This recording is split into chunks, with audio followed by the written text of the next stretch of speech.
Okay, so hello there and welcome to the new session in which we are now going to talk about Spearman rank correlation coefficient method.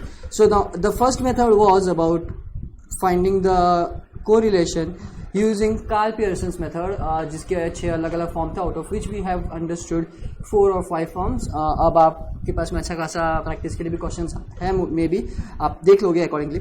Now comes the next Spearman rank correlation coefficient method. So Spearman भी एक और statistician थे जिन्होंने अपने को rank correlation coefficient method दिया. अब ये नाम ही इटसेल्फ जो है टॉप मेथड का वो सजेस्ट करता है कि we are using the ranking system to find the correlation of the two variables. So इसको रीड कर देते हैं अपन क्या बोल रहा है ये. The coefficient correlation is based on various values of the variate and is denoted by capital R. It is applied in the problem in which data cannot be measured quantitatively but quantitatively by qualitative assessment in which data. एक minute, इसमें कुछ मेरे को problem हो रहा है sentence में. I'll be back. Okay, I figured out. यहाँ पे बाय की जगह बट चाहिए था. ओके, सो ये अपने को अभी बता रहे हैं बेसिकली कि स्पीयर्समैन रैंक कोरिलेशन कोएफिशिएंट कौन से वेरिएबल्स के लिए काम में आता है. See there are two types of data, qualitative data and quantitative data. ठीक है, अपने पास में क्वांटिटेटिव डेटा को मेजर करने के लिए बहुत सारे मेथड्स थे, whereas we have understood that कि क्वालिटेटिव डेटा मेजर नहीं किया जा सकता क्योंकि it involves attributes which can not be measured, okay, in terms of number. So अगर आपके पास में कोई दो वेरिएबल आ जाते हैं, it is applied. Spearman rank correlation coefficient method is applied in the problem in which data can not be measured quantitatively, मतलब उसको आप नंबर के द्वारा मेजर नहीं कर सकते, लेकिन but qualitative assessment is possible. Qualitative assessment is possible, such as beauty, honesty, etc. In this case, best individual is given rank number 1, the next rank 2 and so on. मतलब क्या, अगर आपके पास में डेटा है समझो, ओके, x का, सो आपके पास में अगर x के अलग अलग डेटा है, आपने अगर बोला यहाँ पे 5, 6, 7, 8, सो आपने ये बोला कि स्कोर है ये जो x है ये स्कोर है. सो मैं इसको जो रैंक दूंगा वो रैंक कैसा रहेगा? सबसे बेस्ट ये है, फिर ये और फिर ये. सो ये रैंकिंग सिस्टम हो गई मेरी.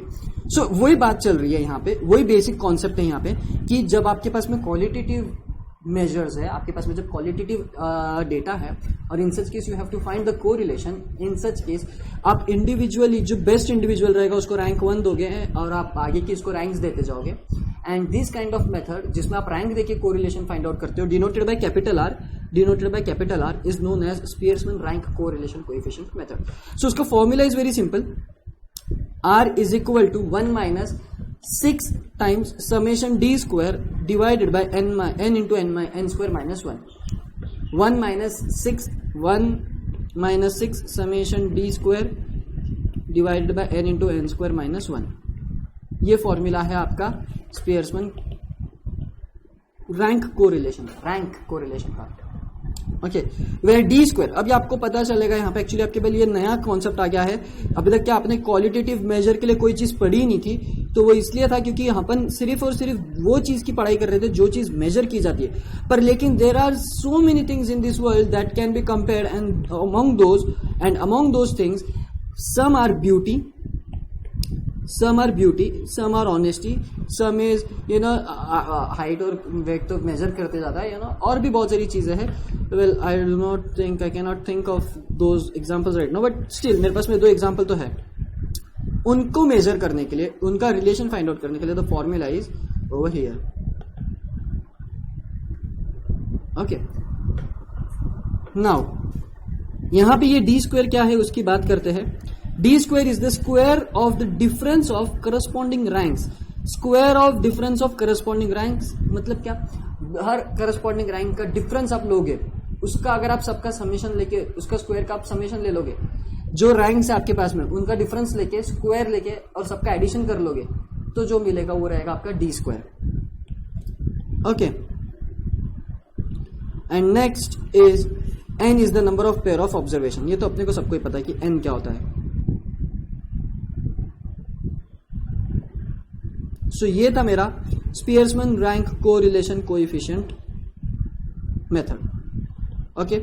और नाउ अभी इसमें प्रॉब्लम ये है कि आपके पास में एक तो रैंक गिवन रहेगा, पहला case ranks are given, second case no ranks are given, तो आपको उस समय पे रैंक्स खुद से देना है, और थर्ड एक यूनिक केस है जहां पे रैंक्स ऑफ 2 और more data are same, ranks of 2 और more data are same. In such case ranking system कैसे होगी, मतलब जैसे कि बहुत सी बार अपने लाइफ में होता है कि दो स्टूडेंट्स टॉप कर जाते हैं, 20 में से 20 मिल गए 2 स्टूडेंट्स को, तो इन सच केस मेरी रैंकिंग सिस्टम आने वाले स्टूडेंट्स के लिए कैसी होगी, तो वो भी अपन यहाँ पे डिसाइड करने का सीखेंगे कि कैसा होता है यहाँ पे कैसा होता है, वो सब अपन सीखेंगे। Okay, so there are many aspects जहाँ पे आप आपके बेस पे से आपके खुद के रूल के हिसाब से आप रैंकिंग देते हो, बट यहाँ पे अपन अलग वे में रैंकिंग देंगे। Just we are going to compare the variables, तो यहाँ पे रैंकिंग सिस्टम थोड़ी अलग रहेगी जब रैंक्स सेम रहेंगे तब। इट्स नॉट लाइक कि पहला जो फर्स्ट पे आता है वो भी सेकंड भी फर्स्ट पे रहेगा और फिर जो आएगा थर्ड वो सेकंड पे रहेगा। It's not the way we do, but the way is different slightly. Anyways, so Spearman rank correlation coefficient का बेसिक फॉर्मूला इज दिस, और इसमें 3 कंडीशंस, 3 केसेस आते हैं जब आपको रैंक्स वो लोग खुद से गिवन देंगे एक सवाल में, आपको जब वो रैंक ही नहीं देंगे तो आपको रैंक देके आपको सॉल्व करना है आगे का। तीसरा, आपको रैंक देंगे लेकिन उसमें से कुछ रैंक्स सेम होगी, 1 1 2 2 3 3 फिर 4 5 6 7। ऐसे समय पे आपको रैंकिंग सिस्टम पहले अप्रोप्रिएटली अरेंज करना होगा, हर एक को एक रैंक देना होगा, और अकॉर्डिंगली फिर आप उस पर कोरिलेशन फाइंड आउट कर सकते हो। Okay, so now we are going to move on with the first type, जिसमें मैंने एक एग्जांपल लेके उसको समझ लिया है। When the ranks are given, देखो अब यहाँ पे उन्होंने अपने को रैंक्स दे रखा है। द टू जजेस, देखो 2 जज थे in a beauty competition, rank the 12 entries as follows. X एक जज था, वाई एक जज था, उन्होंने रैंकिंग दे रखा है 12 कंटेस्टेंट्स को कुछ इस हिसाब से। ठीक है, पहले जज ने तो 1 से लेके 12 दे दिया, दूसरे जज ने अपने को ये दे दिया रैंकिंग यहाँ पे। अब उन्होंने बोला है, अब उन्होंने अपने को फाइंड आउट करने को बोला है। क्या फाइंड आउट करने को बोला है? फाइंड आउट करने का तो लिखा ही नहीं अपन ने। यहाँ पे नीचे आप ऐड कर लेना, यहाँ पे थोड़ा क्वेश्चन इनकम्प्लीट है, यहाँ पे नीचे ऐड कर दो, कैलकुलेट द रैंक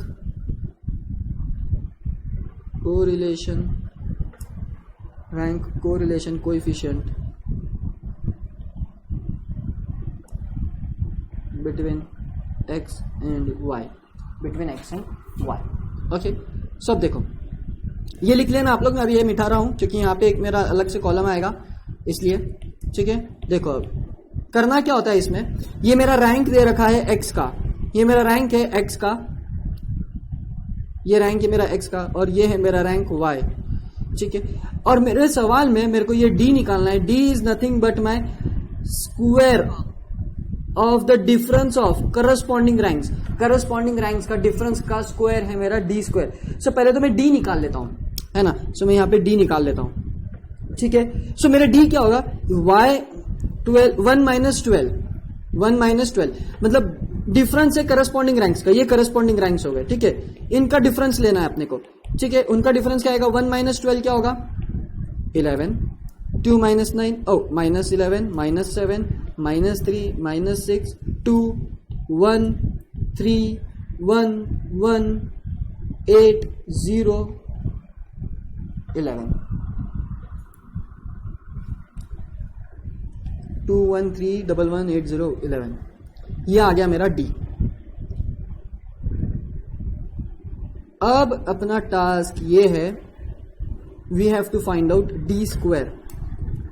सो मैं क्या करता हूं, मैं अब यहां पे ले लेता हूं इसको। ठीक है, और मैं यहां पे अभी समेशन d स्क्वायर डायरेक्टली निकाल लूंगा। ठीक है, जैसे 11 का स्क्वायर इज 121 प्लस 7 का स्क्वायर इज 49, ये देखो माइनस 7 का स्क्वायर, फिर 3 का इज 9, माइनस 6 का स्क्वायर इज 36, फिर मेरा 2 का स्क्वायर होगा 4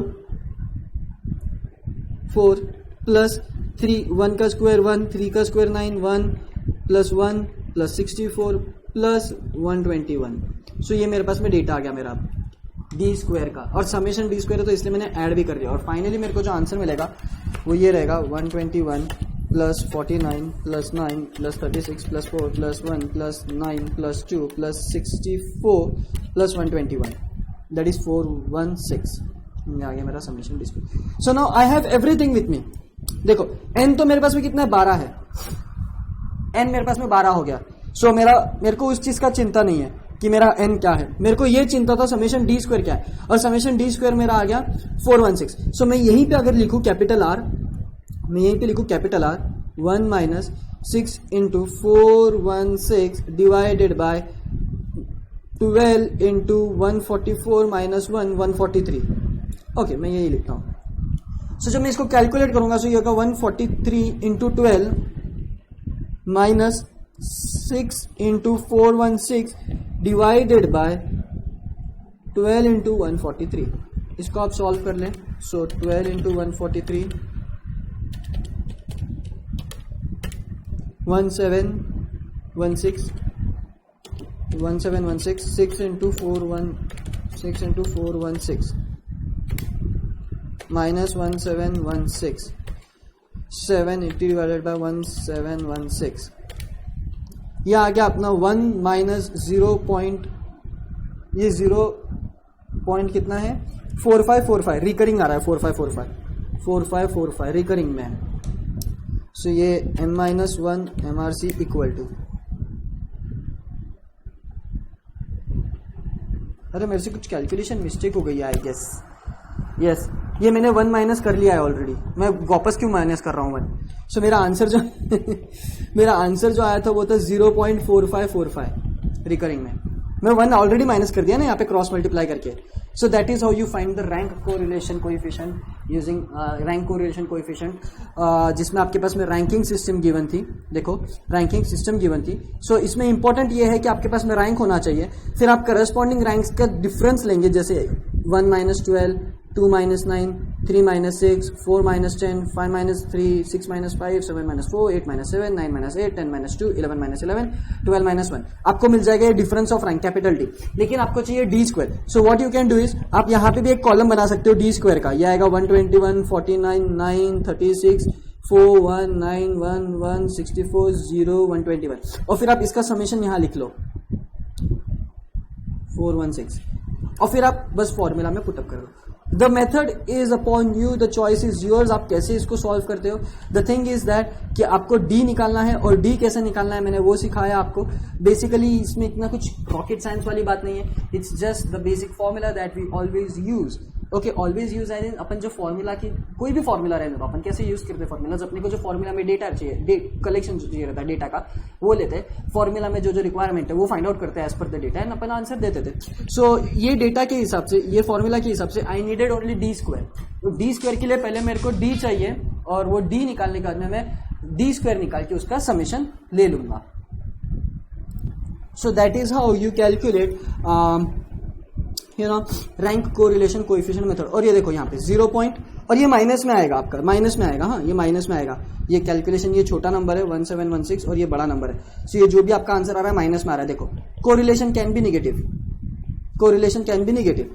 सो ये नेगेटिव कोरिलेशन हो गया, ये नेगेटिव कोरिलेशन हो गया, ठीक है। If I want I can give you one example for a homework, so that आप होमवर्क में प्रैक्टिस कर लीजिए। मेरे मन से बना रहा हूं मैं, सो मेरे को पता नहीं इसका एग्जैक्ट आंसर क्या रहेगा। सो अगर 1 से ज्यादा आ रहा है आपका आंसर 1 या -1 से, so consider that there is no correlation. Okay 2 3 5 6 8 एक सेकेंड ना,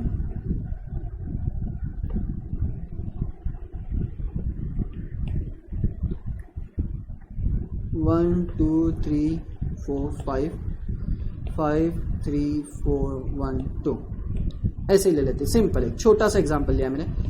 you have to find capital R, capital R as in rank correlation coefficient आपको मेथड से निकालना है। Spearman rank correlation coefficient method से आपको ये आर निकालना है। The formula is simple, formula hint r is equal to 1 minus 6 summation d square upon n into n minus 1, ये फॉर्मूला यूज करना है। It's really silly thing to say, but still मेरे को ऐसा फील हुआ कि आप लोग को थोड़ा दे देना चाहिए। n into n square minus 1 होता है। Okay so anyways this is the example that you can do as a homework, okay and practice for this question when the ranks are given. आपको वहां पे मैंने रैंक्स दे रखे थे 2 topic के, 2 variable के, एंड आपको वहां पे आपको सॉल्व करना था। In next session we will cover up when ranks are not given. So अपने को रैंक कैसे देना है वो भी सीखेंगे. Okay, so that's it from you guys. Thank you.